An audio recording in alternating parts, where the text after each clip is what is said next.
Un saludo muy especial del presidente Lenín Moreno, un abrazo para todas las comunidades, familias que han perdido a sus seres queridos como consecuencia de la pandemia. Un saludo muy especial de él a todos ustedes, señores presidentes. En medio de las tragedias nadie gana, ¿no? En medio de las tragedias hay una sensación permanente de pérdida y sin lugar a dudas, la diferencia es que si bien todos sentimos la tragedia, el principal rol de quienes hoy lideramos las políticas públicas de nuestros países tiene que ver con que nosotros tenemos el peso de la esperanza. Y tenemos el peso de la esperanza porque estamos pasando de atender la coyuntura a pasar a una coyuntura de crisis, de pandemia, a pasar a la coyuntura o a la urgencia de hablar de la desaceleración de los daños de esa coyuntura que hemos estado atendiendo. De la urgencia de la coyuntura a la urgencia de la desaceleración de los daños. Y es ahí donde estamos, en ese punto. Y aquí es fundamental hablar de que América Latina concentra 1/4 de los casos de COVID en el mundo. Y que hay en el centro de esta discusión que somos países, en su gran mayoría, con ingresos o rentas medias, por lo cual cada país ha recibido esos impactos de forma distinta. El representante, el director regional del PNUD, lo ha puesto en cifras muy claras y la cooperación internacional nos ha permitido llegar a este encuentro con un diagnóstico. Lo primero es agradecer al gobierno de Chile y a la presidencia pro tempore por haber estado en el centro de atención en la urgencia de la coyuntura de la crisis y hoy estar en el centro de la atención de la urgencia de la desaceleración de los daños del COVID. La principal amenaza que hoy vivimos es que, de acuerdo a CEPAL, se van a juntar o se van a sumar cerca de 45 millones de personas a la pobreza y más de 24 millones de personas a la extrema pobreza. Eso es fundamental. Y es fundamental porque la amenaza principal, y ya lo decía la señora Carissa Etienne, es invisibilizar a los que menos tienen. El COVID nos ha dirigido nuestra atención hacia un sector y por otro lado están los que menos tienen, mujeres, personas en grupos vulnerables, niños y niños con enfermedades catastróficas y niños en estado de albergue o abandono. Es el que carece de lo básico. Lo básico es la salud, lo básico es la familia. Y esos que no lo tienen son los que están hoy invisibilizados. Y ese es un reto fundamental. Yo soy guayaquileña, ecuatoriana y guayaquileña. He vivido en carne propia el embate del COVID en Guayaquil. Guayas es la provincia que supera por 7 veces el índice de mortalidad en todo el país. Sin embargo, emprendimos un plan y no lo emprendimos solos, y eso es fundamental y eso es una de las principales bondades de estar aquí como miembro de Prosur. Y es que lo primero que como líderes estamos llamados a hacer es a vencer la arrogancia de creer que solos podemos. No podemos solos. Es en la integración, es en la cooperación internacional, es con los multilaterales y es con la sociedad civil con los que vamos a construir hacia adelante. Han transcurrido 5 meses y medio desde que se declaró la emergencia sanitaria en el Ecuador y nos planteamos una dinámica de 3 fases: resistir, reactivar y recuperar. Es alentador que el día de hoy, de los 221 cantones, tenemos a 202 cantones en semáforo amarillo, tenemos a 11 en verde y tenemos a 8 en rojo. Eso es alentador desde la perspectiva de que nos tomó esta coyuntura con el mismo embate y la misma sorpresa que a todo el mundo.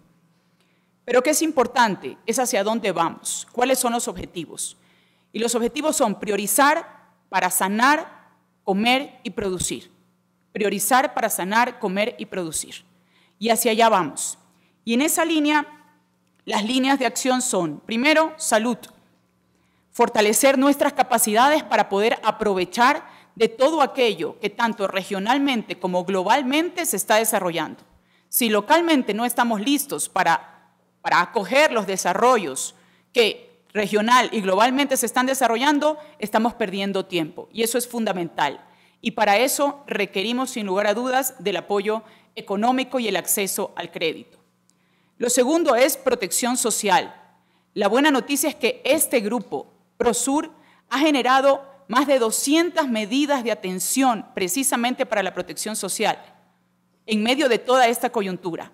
Pero en términos de protección social, en términos de hambre, de seguridad alimentaria y de visibilizar a los que menos tienen, no hay esfuerzo que sea suficiente.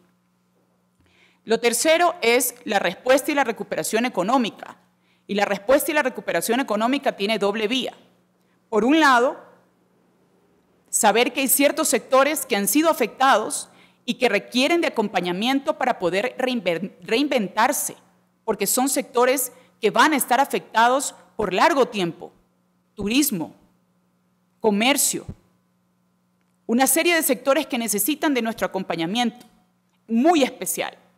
Y por otro lado, enfocarnos también en aligerarle la vida al que hace las cosas de manera correcta, al formal, para no propiciar el comercio informal. Y ahí es fundamental lo que acaba de plantear el presidente Piñera que es indispensable hablar de lucha contra la evasión y lavado de activos. Porque lo que no nos puede ocurrir es que aligerar la carga a los formales es la vía, no facilitarle a los informales. Como cuarto punto, como cuarta línea, la respuesta macroeconómica y la cooperación multilateral. El Ecuador ha hecho un gran esfuerzo. Hemos llegado a la más exitosa renegociación de deuda externa de los últimos años. Y adicionalmente hemos logrado se ha logrado en el Ecuador la aprobación de la Ley de Finanzas Públicas para generar un orden macroeconómico. Sin embargo, es fundamental acceder al crédito. Y acceder al crédito en mejores condiciones mirando a la capilaridad de la economía, MIPYMES y economía familiar, con enfoque en mujeres rurales, con un enfoque fundamental en mujeres en la ruralidad, donde se presenta la mayor cantidad de desnutrición y la mayor cantidad de pobreza. Y finalmente, como quinta línea de acción, solo me regreso a la anterior. En términos económicos, las economías, hay una proyección de que la economía podría ya no estar tan globalizada, por lo cual es indispensable que en términos de integración regional podamos avanzar hacia esa integración económica que nos permita desarrollar proveedores propios y atender los sectores más vulnerables dentro de nuestra propia región. Y como quinta línea de acción tenemos fundamental, la cohesión social. Esto no es un tema solo de gobiernos, no es un tema solo de cooperación internacional, no es un tema solo de multilaterales, es un tema de sociedad civil. Es un tema de los privados, de los liderazgos privados. Y allí invitar a que toda la agenda de competitividad que se lleva justamente en la agenda regional de competitividad que se lleva en la OEA, debe revisar o debe llamar o convocar precisamente a los liderazgos privados para revisar las agendas de competitividad de los países a la luz de la coyuntura y de la urgencia de desacelerar los daños del COVID. Ningún plan que hayamos tenido hasta hoy puede continuar en la misma línea, sino pasar a la luz de la nueva realidad que nos está haciendo retroceder en términos de distancias sociales algunos años. Es momento de crecer y es momento de crear. Aplaudo la posición del presidente del Banco Interamericano de Desarrollo de estar trabajando en relación a la vacuna para abrir espacios de crédito a los países o de garantías a los países, lo que nos permite una posibilidad de acceso universal.